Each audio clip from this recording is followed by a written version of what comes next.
Viewers, आज मैं आपसे NDS 2D category single phase का बिल डिस्कस करने जा रही हूँ। श्रेणी है NDS 2D, फेज है single, area rural, contract demand है 2 किलोवाट। कुल खपत की अगर मैं बात करूँ तो ये दो डेट की जो रीडिंग होती है उसका डिफरेंस 1777 1704 का जो डिफरेंस है वो 73 यूनिट है। बिल ली गई है 32 डेज़ की बिल है और कितने दिनों के बाद रीडिंग हुई है तो वो 32 है। अगर मैं ऊर्जा शुल्क की बात करती हूँ तो ऊर्जा शुल्क जब भी कैलकुलेट होती है वो होती है स्टैंडर्ड यूनिट पे। यूनिट कितनी है इसमें 73 unit. For how many days, तो ये 32 डेज़ के लिए है। 32 डेज़ के लिए 73 यूनिट है। सबसे पहले आप स्टैंडर्ड यूनिट में से कन्वर्ट करते हैं। स्टैंडर्ड यूनिट में कन्वर्ट करने के लिए आपको 30 दिन पे कैलकुलेशन करनी होती है। आप डिवाइडेड बाय 32 करेंगे, इंटू 30 करेंगे, क्या वैल्यू आती है ये मैं आपको शो करती हूँ। 73 डिवाइडेड बाय 32 इंटू 30 क्या वैल्यू आ रही है, ये आ रही है 68.4375 68.4375 यूनिट। अब सारी कैलकुलेशन इसी स्टैंडर्ड यूनिट पे होगी। अगर मैं ऊर्जा शुल्क की बात करती हूँ तो सबसे पहले आप टैरिफ देखेंगे कि NDS 2D कैटेगरी की टैरिफ क्या है। अगर मैं टैरिफ आपको दिखाती हूँ तो गैर घरेलू उपभोक्ता संविदा भार, जैसा कि यहाँ पे आप 2 किलोवाट देख रहे हैं, तो ये जाएगी इस स्लैब में फर्स्ट 100 यूनिट, क्योंकि 68.4375 यूनिट आपकी स्टैंडर्ड आई है। स्लैब सिर्फ एक ही होगा 1 to 100 यूनिट के बीच में।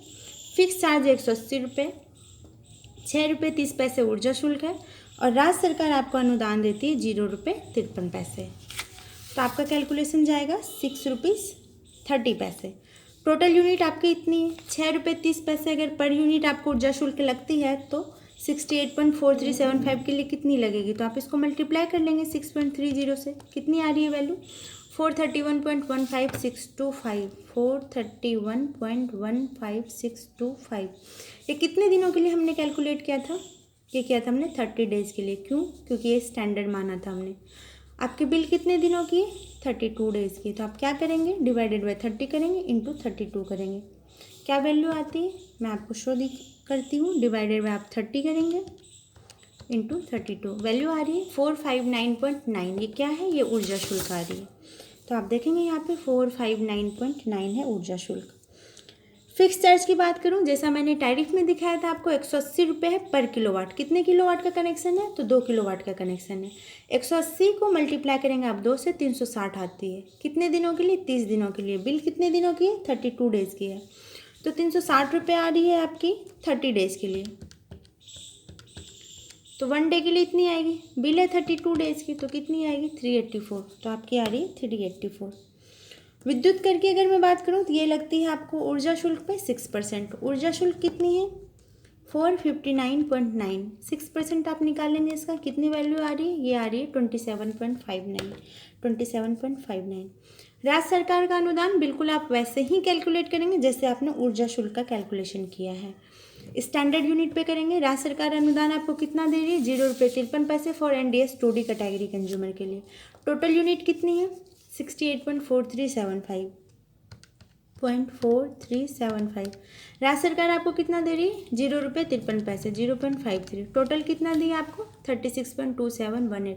कितने दिनों के लिए 30 दिनों के लिए। लेकिन बिल कितने दिनों की है, ये 32 डेज़ की है। तो आप डिवाइडेड बाय 30 करेंगे, एक दिन की आ गई, इंटू 32 करेंगे तो आ जाएगी 32 डेज़ की। कितना देगी 38.69। ये आपको राज्य सरकार अनुदान देती है 38.69। माइनस में इसलिए लिखी रहती है क्योंकि इसे घटाया जाता है टोटल अमाउंट में से। अगर मैं टोटल की बात करूं तो आप ऊर्जा शुल्क लेंगे, फिक्स चार्ज को ऐड करेंगे उसमें, और फिर ऐड करेंगे आप विद्युत कर। टोटल जितनी आ रही है आपकी वैल्यू उसको आप उसमें से माइनस करेंगे आप राज्य सरकार का अनुदान। आपकी टोटल आती है 832.80। टोटल राशि जो अ प्लस ब यहाँ पे लिखी गई है, यहाँ आप टॉप में देख रहे होंगे, ये -8.84 है।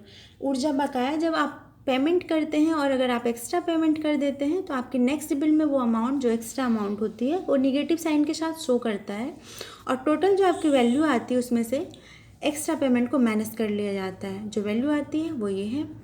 नेक्स्ट अगर मैं ससमय भुगतान पर छूट की बात करती हूँ, नीचे देखेंगे आप, ये मिलती है आपको उपजोड़ ब पे दिस अमाउंट माइनस आप कर देंगे विद्युत कर, क्योंकि विद्युत कर पे आपको छूट नहीं मिलती है। तो सबसे पहले 832.80 आप लिखेंगे, 832.80। विद्युत कर कितनी है उसे मैं माइनस करती हूँ 27.59, 27.59 क्या वैल्यू आ रही है? 805.21। आपको छूट मिलती है 1.5%। टोटल जितनी अमाउंट आई उस पर 1.5% आप निकालेंगे, ये आपको अमाउंट जितनी आएगी वो उतनी छूट मिलती है आपको। डिवाइडेड बाय 100 करेंगे, 12 रुपीज़, 12.07, 12.08 इक्विवेलेंट आई, ये आपको छूट मिलती है। अगर आप फर्स्ट ड्यू डेट में पेमेंट करते हैं 19/9 को, तो आपको टोटल अमाउंट जितनी टॉप पे आई थी उसमें से ससमय भुगतान पर छूट जो आपको छूट मिल रही है, this amount minus this amount, जो वैल्यू आती है वो आपको पे करनी पड़ती है। लेकिन अगर आप सेकेंड ड्यू डेट पे पे करते हैं तो आपको ये छूट की राशि नहीं मिलती है, जो पहले थी वो राशि आपको डायरेक्ट पे करनी पड़ती है, इक्विवेलेंट टू 824 इसलिए लिखी गई है। और अगर आप सेकेंड तारीख ड्यू डेट को भी नहीं चूज करते हैं, अगर आप सबसे अंत में पे करना चाहते हैं 29/9 जो यहाँ पे लिखी गई है, तो आपको सेकेंड ड्यू डेट की जो अमाउंट होती है उस पर 1.2% फाइन लगता है। मीन्स आपको 824 रुपये पे तो करने हैं, लेकिन 824 का एक 1.25% जितनी वैल्यू आएगी उस अमाउंट को भी ऐड करके पे करते हैं। तो मैं आपको शो करती हूँ, 824 का 1.25 डिवाइडेड बाय 100 क्या वैल्यू आ रही है? दिस, प्लस आपको 824 तो पे करना ही था। कितनी आ रही है? 834.3, इक्विवेलेंट करेंगे तो 835 आएगी। ये अमाउंट आपको पे करनी होती है।